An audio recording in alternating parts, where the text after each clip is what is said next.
नमस्कार, मैं हूं अजय कुमार और आप देख रहे हैं देसी अड्डा। आज हमारे साथ हैं देसी अड्डा के संपादक राकेश तिवारी जी। देखिए, तेजस्वी यादव आखिर पप्पू यादव से इतना क्यों डर रहे हैं? बीमा भारती के नॉमिनेशन से लेकर और उनके लिए जी जान लगाकर ताबड़तोड़ रैलियां कर रहे हैं और किसी तरह साम दाम दंड भेद लगाने में जुड़े हुए हैं कि पप्पू यादव पूर्णिया से चुनाव हार जाए। ऐसी चर्चा क्षेत्र में भी है कि तेजस्वी यादव अपना एड़ी चोटी एक कर दिए हैं कि किसी भी तरह से पप्पू यादव को चुनाव नहीं जीतने देना है। आखिर इतना डर पप्पू यादव से तेजस्वी को क्यों लग रहा है?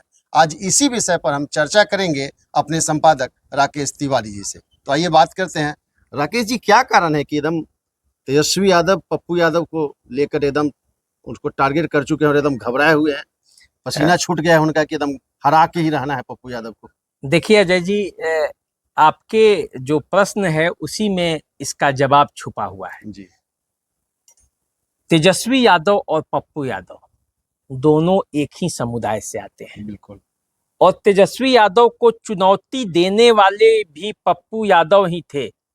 जब 15 का विधानसभा चुनाव हो रहा था और उस समय मौर्या होटल में मीटिंग थी आरजेडी कार्यकारिणी की, उस समय पप्पू यादव आरजेडी में थे, तब उन्होंने नेतृत्व का सवाल उठाया था और लालू यादव से पूछा था कि आपके बाद अब आरजेडी का नेतृत्व कौन करेगा।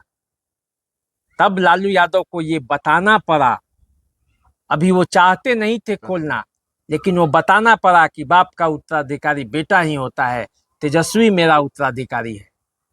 और उसके बाद पप्पू यादव को वहां हुटिंग किया गया और पप्पू यादव वहां से निकले और जनाधिकार पार्टी का निर्माण किया। तो एक तो पप्पू यादव तेजस्वी यादव के स्वजातीय हैं, तो इसलिए उनके वोटों पर पप्पू यादव बड़ी आसानी से अपना पकड़ बना सकते हैं। बिहार में जिस तरह से जातीय राजनीति चलती है उसके हिसाब से तो शुरू से ही पप्पू यादव तेजस्वी यादव के अपोजिट खड़े रहे हैं। इस बात को सीधा सीधा कोई कहता नहीं है, मैंने आपको बताया है। तो ये एक मामला तो सबसे पहले है। तो ये डर लगा रहता है तेजस्वी यादव को, लालू यादव को, कि कहीं ये नुकसान नहीं पहुंचा दे।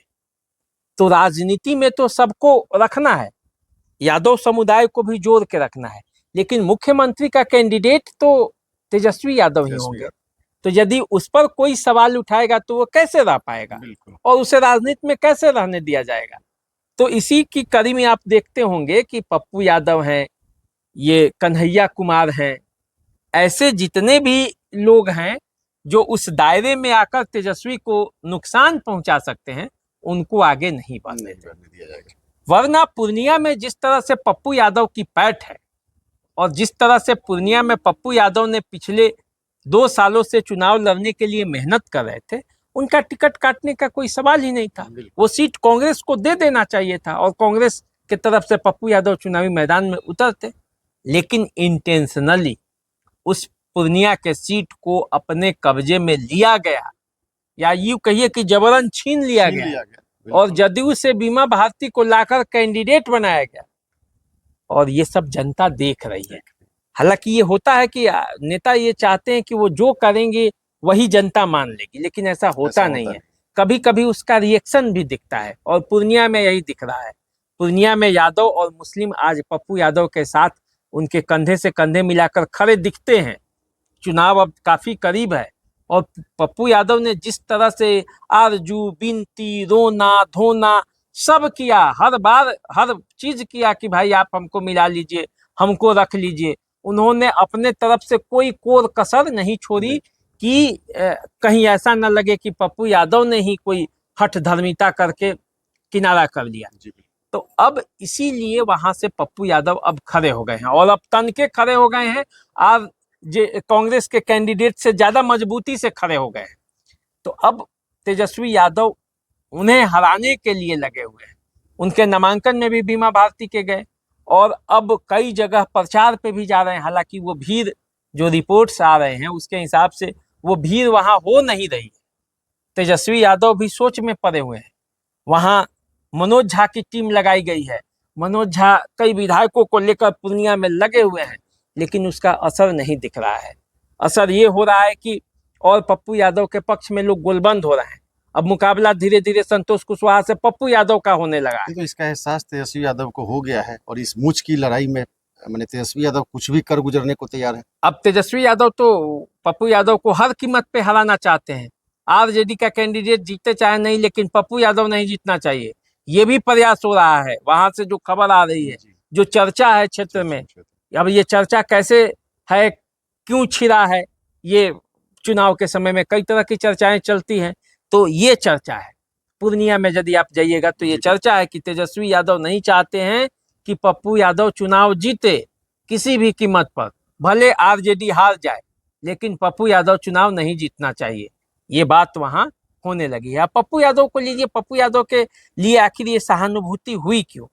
जिस पप्पू यादव को पहले लोग बाहुबली मानते थे, जिस पप्पू यादव पर कई आरोप हैं, पूर्णिया में भी कई आरोप हैं, और पूर्णिया में पप्पू यादव को एक बार खारिज भी किया गया है, उस पूर्णिया के लोगों ने पप्पू यादव पर इतना प्यार क्यों लुटाया है?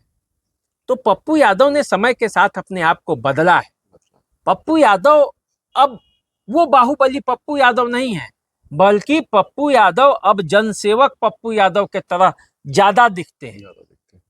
चाहे वो पटना में बाढ़ आया हो, क्षेत्र नहीं देखते हैं पप्पू यादव कि पटना में मदद कर रहे हैं तो इसमें पूर्णिया में हमको लाभ मिलेगा कि नहीं, सीवान में लोगों की मदद कर रहे हैं तो उसका लाभ हमको सीवान में कैसे हम लेंगे, नहीं, वो नहीं देखते। अब वो नहीं देखते हैं कि आदमी कहाँ का है, बिहार का आदमी होना चाहिए, पप्पू यादव उसके लिए खड़े रहते हैं। और जैसे पटना में बाढ़ आया, सब नेता घर में डूबके हुए थे, उप मुख्यमंत्री तक भी हाफ पैंट पर आ गए और पुल पर उनका फोटो वायरल हो रहा था। उस वक्त भी पप्पू यादव कंधे भर पानी में डूबकर लोगों के पास भोजन और दवाई का पैकेट पहुंचा रहे थे। तो इसका कुछ असर होगा कि नहीं? बिल्कुल। जनता कितनी, ये तो नहीं है। जिस कोरोना में लोग घर में डूबके हुए थे, उस कोरोना में भी पप्पू यादव दवाई लेकर घूम रहे थे, हॉस्पिटल सिलेंडर लेकर घूम रहे थे, प्रयास कर रहे थे किसी भी तरह से फोन करके किस तरह उपचार पहुंचा दे। हालांकि उस समय महामारी इतनी भयानक थी कि मदद कर पाना मुश्किल था। पप्पू यादव के बारे में ये भी खबर है राकेश जी कि जहाँ भी शादियां होती हैं, ब्याह होती हैं, गरीबों के परिवार में जाके कुछ पैसे और कुछ सामान दे के आते हैं, वो मदद करते हैं। अब देखिए, दिल्ली में ही वो सेवाश्रम चलाते हैं। जिस समय एमपी अपने घरों में आराम से रहते हैं, वो जब एमपी थे तो उनके घर में सेवाश्रम चलता था, आज भी चलता है, लेकिन अब उसका स्वरूप छोटा हो गया है। लेकिन वो पूरा जो फ्लैट था उनका बिहार के मरीजों से भरा रहता था, और एम्स से लेकर दिल्ली में जितने भी हॉस्पिटल थे, सब में उनका आदमी काम करता था, भर्ती कराता था, इलाज करवाता था और घर भेजता था, 2 टाइम भोजन भी देता था। जिस दिल्ली में कोई पूछने वाला नहीं है, यहाँ जाने वाले मरीजों को, उसको वहाँ पूरा व्यवस्था देते थे पप्पू यादव। और ये सब पूर्णिया की जनता भी देख रही है, और पूर्णिया में वो पिछले 2 सालों से फिर लगे हुए हैं, 3 बार वहाँ के सांसद रहे हैं, तो इसलिए वो तो लड़ाई में है। और यही देखकर तेजस्वी यादव को डर लगता है कि कहीं पप्पू यादव यदि अपना प्रभाव फैलाते गया तो एक विरोध का स्वर अपने के बीच से जब आएगा।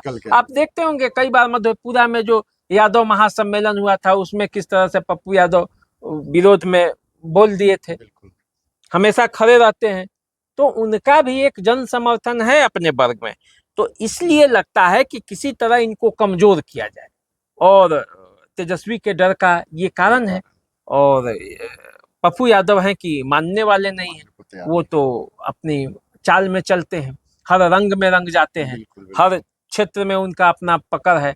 और अब तो वो हिना साहब को समर्थन कर दिए हैं, और हिना साहब ने उनको, तो वहाँ पे वो भी एक जलवा दिख रहा है। तो अब देखिए अब आगे राजनीति में क्या तो नेता जितना भी जोर आजमाइश कर ले, कितने भी दावे कर ले, फैसला तो जनता के हाथ में ही है।